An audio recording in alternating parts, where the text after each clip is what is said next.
سمندر کی تہ سے انسانی تاریخ کا سب سے بڑا خزانہ مل گیا۔ 600 سے زائد لاشوں کے درمیان چھپائے گئے خزانے کو حاصل کرنے کے لیے عالمی جنگ کا خطرہ منڈلانے لگا۔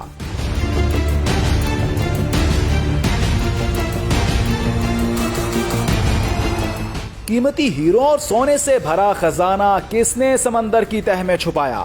خزانے کی ملکیت کے حوالے سے حیران کن راز سامنے آ گئے۔ 300 سال قبل کولمبیا جاتے ہوئے سان ہوزے نامی ہسپانوی بحری جہاز کو تباہ کر دیا گیا۔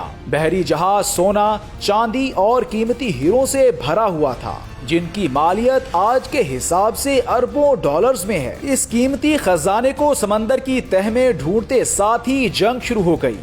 دوسری جانب خزانے کی تلاش میں رہنے والے غوطہ خور خزانے کی قیمت 18 ارب ڈالر سے زائد لگاتے ہیں۔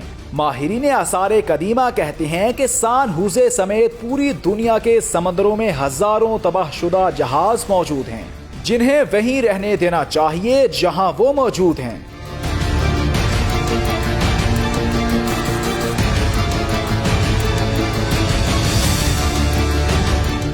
تاریخ دان ہمیں بتاتے ہیں کہ سان ہوزے ایک قبرستان ہے جس میں 600 سے زائد افراد کی لاشیں دفن ہیں، جو خزانے کی حفاظت کے ساتھ ہی ڈوب گئے تھے۔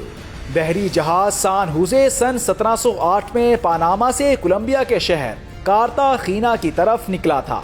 وہاں سے اسے بحرۂ اوقیانوس سے عبور کر کے اسپین میں داخل ہونا تھا، لیکن اس وقت برطانیہ اور اسپین میں جنگ جاری تھی۔ ایک برطانوی جنگی جہاز نے سان ہوزے کا پیچھا کیا۔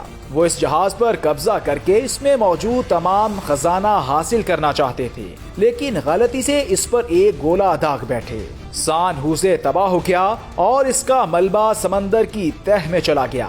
اس جہاز کا ملبہ 1980 کی دہائی تک سمندر کی تہ میں ہی موجود تھا کہ اچانک گلوکا مورا نامی امریکی کمپنی نے دعویٰ کیا کہ اس نے سان ہوزے اور اس میں موجود خزانے کو ڈھونڈ نکالا ہے۔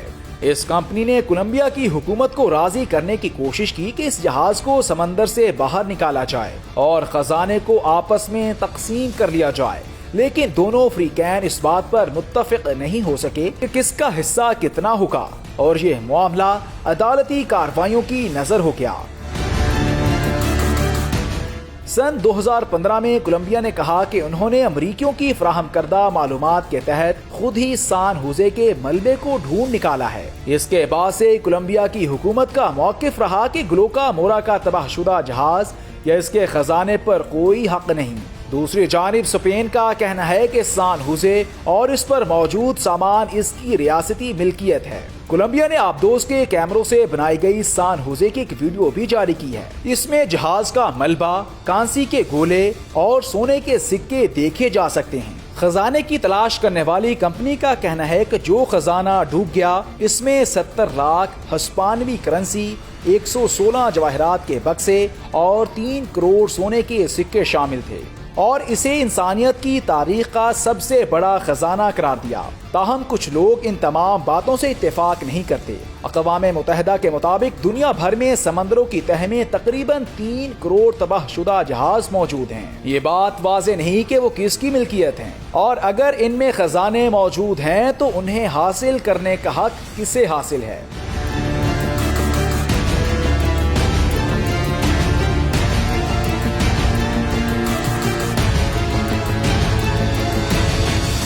سن 1982 میں اقوام متحدہ نے convention on the law of the سی متعارف کروایا تھا، جسے سمندروں کا آئین بھی کہا جاتا ہے، لیکن اس میں بھی تباہ شدہ جہازوں یا ان کے ملبے کے حوالے سے زیادہ تفصیل موجود نہیں۔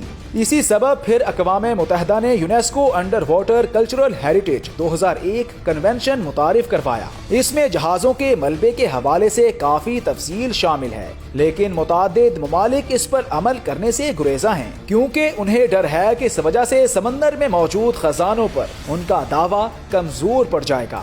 امریکہ اور کولمبیا نے بھی اس کنونشن پر دستخط نہیں کیے تھے۔ آثار قدیمہ کے دیگر ماہرین کا خیال ہے کہ سان ہوزے کے ملبے کو سمندر کی تہ میں ہی پڑے رہنا دینا چاہیے۔ تاریخ سازوں کا کہنا ہے کہ تہ میں ڈوب جانے والے جہازوں سے اگر نوادرات نکال لیے تو پھر یہ صرف کچھ اشیاء کا انبار ہوگا اور پھر ہمارے پاس سنانے کو کوئی کہانی نہیں رہے گی۔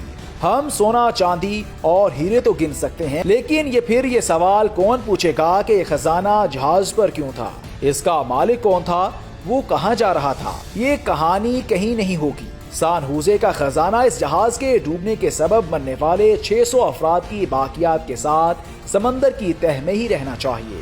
اس خزانے کی کوئی کمرشل قیمت نہیں، اس کی قیمت صرف سائنسی اعتبار سے ہے۔